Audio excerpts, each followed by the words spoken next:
दूसरे दिन जब मैं स्कूल पहुंची तो माधुरी गेट पर खड़ी थी। वह एक लड़के के साथ हंसी मजाक कर रही थी। मैंने कभी खुद को इतना संकोची महसूस नहीं किया था, लेकिन बीते कुछ महीनों में मेरा नजरिया बदल गया था। अब जब भी किसी लड़की को किसी लड़के से खुलकर बातें करते देखती तो मेरे मन में कई तरह के संदेह जन्म लेने लगते।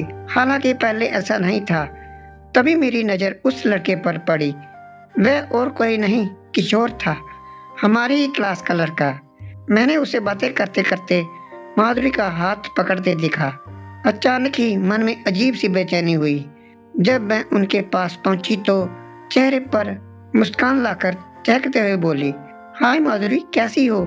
माधुरी ने हंसते हुए मेरे गाल पर हल्की चपत लगाई और बोली, जब मैं घर पर होती हूँ तब तुम आती नहीं, और जब बाहर होती हूँ तभी मिलने चली आती है। फिर उसने किशोर की ओर इशारा किया। ये किशोर है, मेरा बेस्ट फ्रेंड। मैं हंस पड़ी। अरे किशोर को मैं नहीं जानता क्या, जो तू परिचय करवा रही है? लेकिन ये नहीं जानती थी कि वह तेरा बेस्ट फ्रेंड है। मेरी बात सुनकर किशोर ने मजाकिया लहजे में आंखें नचाते हुए कहा, माधुरी, तुम्हारी सहेली तो बहुत ही स्मार्ट और सुंदर है। मैंने हल्का व्यंग किया। तो क्या माधुरी बदसूरत है? किशोर ने झटपट जवाब दिया, अरे नहीं मेरी जान, पर तुम्हारी सहेली तो हम दोनों के बीच कोई दीवार खड़ी करना चाहती है। माधुरी खिलखिलाकर हंस पड़ी और मैं भी उसकी हंसी में शामिल हो गई। शाम को 4 बजे मैं माधुरी को ढूंढने निकली। वह 3 बजे से ही क्लास से गायब थी। किशोर भी कहीं दिखाई नहीं दे रहा था। मुझे बेचैनी होने लगी। मैंने उसकी सहेली मीना से पूछा। मीना ने मुस्कुराते हुए जवाब दिया, वह स्कूल के पिछवाड़े वाले बाग में गई होगी। मैं चौंक गई। इस समय वह वहाँ क्या करने गई है? उधर तो सुनसान जंगल सा इलाका है। मुझे कुछ अजीब सा लगा। मैं बाग की ओर चल दी। वहाँ पहुँचते ही मैंने देखा माधुरी और किशोर एक दूसरे के बेहद करीब बैठे थे। माधुरी की आंखें चमक रही थी और किशोर उसके हाथों को अपने हाथों में लिए हल्की हल्की मुस्कान के साथ उससे कुछ कर रहा था। मैंने उनकी बातें सुन ली। काजोल, हमारे इन संबंधों का जिक्र तुम किसी से मत करना। समझ लो कि तुमने कुछ देखा ही नहीं। मुझे उनके रिश्ते का अंदाजा हो गया था, लेकिन मैंने ज्यादा दखल नहीं दिया। धीरे से मुस्कुराई और माधुरी की कलाई पकड़कर मैदान की ओर खींचते हुए कहा, चल ग्राउंड की तरफ चलते हैं। वह मेरी आंखों में झांकते हुए बोली, तू मेरी सहेली है इसलिए कह रही है, वरना दुनिया में तो ऐसे लोग भी हैं जो शादीशुदा होकर भी गलत काम करते हैं। जब उन्हें कोई कुछ नहीं कहता तो मुझे कौन रोकेगा? उसकी बात सुनकर मैं कुछ सोच में पड़ गई। फिर हम दोनों स्कूल से निकल पड़ी। घर पहुंची तो शाम के 6 बज चुके थे। मम्मी आ चुकी थी, लेकिन पापा फिर से टूर पर चले गए थे। मम्मी जाने की तैयारी कर रही थी। वह मेरे कमरे में आई और बोली, फ्रिज में खाना रखा है, भूख लगे तो निकाल कर खा लेना, मेरा इंतजार मत करना। मैंने कुछ नहीं पूछा, क्योंकि मुझे पता था कि वह वेदांत अंकल के पास जा रही है। उन्हें लगता था कि मुझे उनके रिश्ते की खबर नहीं थी, लेकिन मैं सब जानती थी। मम्मी के जाते ही मैं विचारों में खो गई। क्या सच में स्पर्श इतना जरूरी होता है कि उसके बिना कोई जी नहीं सकता? माधुरी किशोर के बिना अधूरी महसूस करती है, और मम्मी वेदांत अंकल के बिना। क्या सास होने का सुख बर्फी और आइसक्रीम से भी मीठा होता है? मैं नहीं मानती, ये सब झूठ है। मैंने झटके से ख्यालों को झटका और खाना खाने लगी। भूख नहीं थी, फिर भी 2 निवाले खाकर बिस्तर पर लेट गई। रात के 12 बज रहे थे। घर में अजीब सी शांति थी। तभी अचानक दरवाजे पर दस्तक हुई। मैं चौंक गई।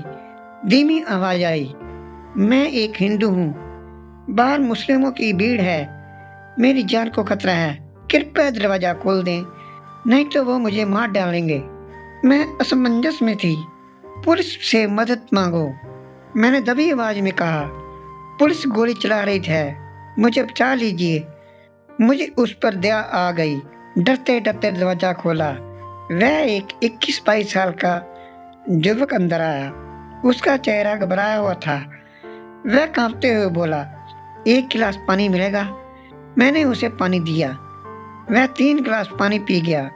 फिर उसने कहा, आप बहुत दयालु हैं। अगर आपने दरवाज़ा नहीं खोला होता तो शायद मैं बच नहीं पाता। मैंने पूछा, आप फंसे कैसे? उसने बताया कि वह अपनी माँ की साड़ी लुटाने आया था, लेकिन अचानक दंगा बढ़ गया। वह बचाते-बचाते मेरी घर की दीवार फांदकर अंदर आ गया था। तभी बाहर पुलिस की आवाज़ सुनाई दी। मैंने धीरे से कहा, अब तो सब ठीक है, आप सो जाइए। वह संकोच में बोला, मुझे अंडरवियर में सोने की आदत है। मैं हल्के से मुस्कुराई, कोई बात नहीं, मैं बत्ती बुझा देती हूँ। रात के 2 बजे फिर से दरवाजे पर धमाके हुए। मैं घबरा गई। युवक उठकर खड़ा हो गया और बोला, कोई मजबूत चीज हो तो दरवाजे के सहारे लगा दीजिए। मैंने दौड़कर बांस की बल्लियां लाकर दी। उसने दरवाजा जाम कर दिया। बाहर भीड़ चिल्ला रही थी। तभी पुलिस आई और दंगाई भाग गए। अगली सुबह माहौल शांत हो चुका था। दंगे के बाद की स्थिति देखकर दिल दहल गया। दीवारों पर खून के धब्बे थे। दुकानों में लूटपाट हो चुकी थी। तभी मम्मी घर लौटी। वह खुश दिख रही थी। उनका पहनावा बदल चुका था। वेदांत अंकल से रिश्ता उनके चेहरे पर झलक रहा था। मैंने सोचा, मनचाहा प्यार मिल जाने से कोई इतना बदल सकता है। मम्मी का तो कायाकल्प ही हो गया। मैं उनके पास गई, लेकिन उन्होंने मेरी परवाह नहीं की। मैं अकेले कमरे में बैठी सोचती रही, क्या सच में रिश्तों में सिर्फ जिस्मानी जुड़ाव ही सब कुछ होता है? प्यार क्या बस एक खूबसूरत धोखा है? सोचते सोचते मैंने अपना बैग उठाया और माधुरी के घर जाने के लिए निकल पड़ी। शायद कुछ जवाब वहां मिलते। माधुरी के घर में पहुंची तो दरवाजा आधा खुला था। अंदर से धीमी आवाजें आ रही थी। मैंने जाकर देखा, वहां किशोर बैठा था और माधुरी की माँ उससे कुछ कह रही थी। बेटा, माधुरी अब छोटी बच्ची नहीं रही। मैं नहीं चाहती कि उसकी जिंदगी में कोई ऐसा मोड़ आए जिससे उसे पछताना पड़े। किशोर ने चिचकते हुए जवाब दिया, आंटी, मैं माधुरी से सच्चा प्यार करता हूँ। हम दोनों एक दूसरे के बिना नहीं रह सकते। मैंने ये सुनकर डीजे से दरवाजा खटखटाया। माधुरी दौड़कर आई और मुझे अंदर ले गई। तू यहाँ कैसे? उसने हैरानी से पूछा। बस तुमसे मिलने का मन किया, मैंने मुस्कुराते हुए कहा, लेकिन मेरा ध्यान किशोर पर था। वह कुछ असहज लग रहा था। मैंने सीधे माधुरी की आंखों में देखा और कहा, क्या तुझे सच में लगता है कि किशोर तुझसे प्यार करता है? माधुरी ने झट से जवाब दिया, हाँ, इसमें कोई शक है क्या? मैंने गहरी सांस ली और धीरे से कहा, अगर वह तुमसे प्यार करता है तो ये बता कि जब तुझे उसकी सबसे ज्यादा जरूरत होगी तब भी वह क्या तेरा साथ देगा? माधुरी ने थोड़ा सोचकर कहा, प्यार का मतलब ही साथ देना होता है काजोल। मैं चुप हो गई। मैं उसे समझाना चाहती थी कि प्यार और जिस्मानी आकर्षण में फर्क होता है, लेकिन शायद वह अभी समझने के लिए तैयार नहीं थी। मैं रात को जब घर पहुंची तो मम्मी फोन पर किसी से बात कर रही थी। हाँ वेदांत, आज बहुत अच्छा दिन था। नहीं, काजोल को कुछ पता नहीं चला। हाँ, मैं जल्दी से ही कुछ तय करूंगी। उनकी बातें सुनकर मेरा मन खट्टा हो गया। मैं सीधे अपने कमरे में चली गई और खुद को शीशे में देखने लगी। क्या मैं वाकई इतनी मासूम हूँ कि मुझे कुछ समझ नहीं आता? मम्मी ने मुझसे झूठ बोला था। वेदांत अंकल से उनका रिश्ता महज दोस्ती ही नहीं था। मैं समझ नहीं पा रही थी कि मुझे कैसा महसूस करना चाहिए, गुस्सा, दुख या फिर सिर्फ एक अजीब सी खालीपन। अगली सुबह वह युवक जिसे मैंने रात को बचाया था फिर से मेरे घर आया। नमस्ते, मैं आपका शुक्रगुजार हूँ। कल अगर आपने मेरी मदद नहीं की होती तो शायद मैं बच नहीं पाता। मैंने उसे ध्यान से देखा। वह साधारण सा दिखने वाला, लेकिन आंखों में अजीब सी गहराई लिए था। कोई बात नहीं, मैंने संक्षिप्त उत्तर दिया। वह हिचकिचाया, फिर बोला, मेरा नाम आमिर है। मैं डॉक्टर बनने की तैयारी कर रहा हूँ। अगर आप बुरा ना माने तो मैं आपको दोस्त बना सकता हूँ। मैं हिचकिचा गई।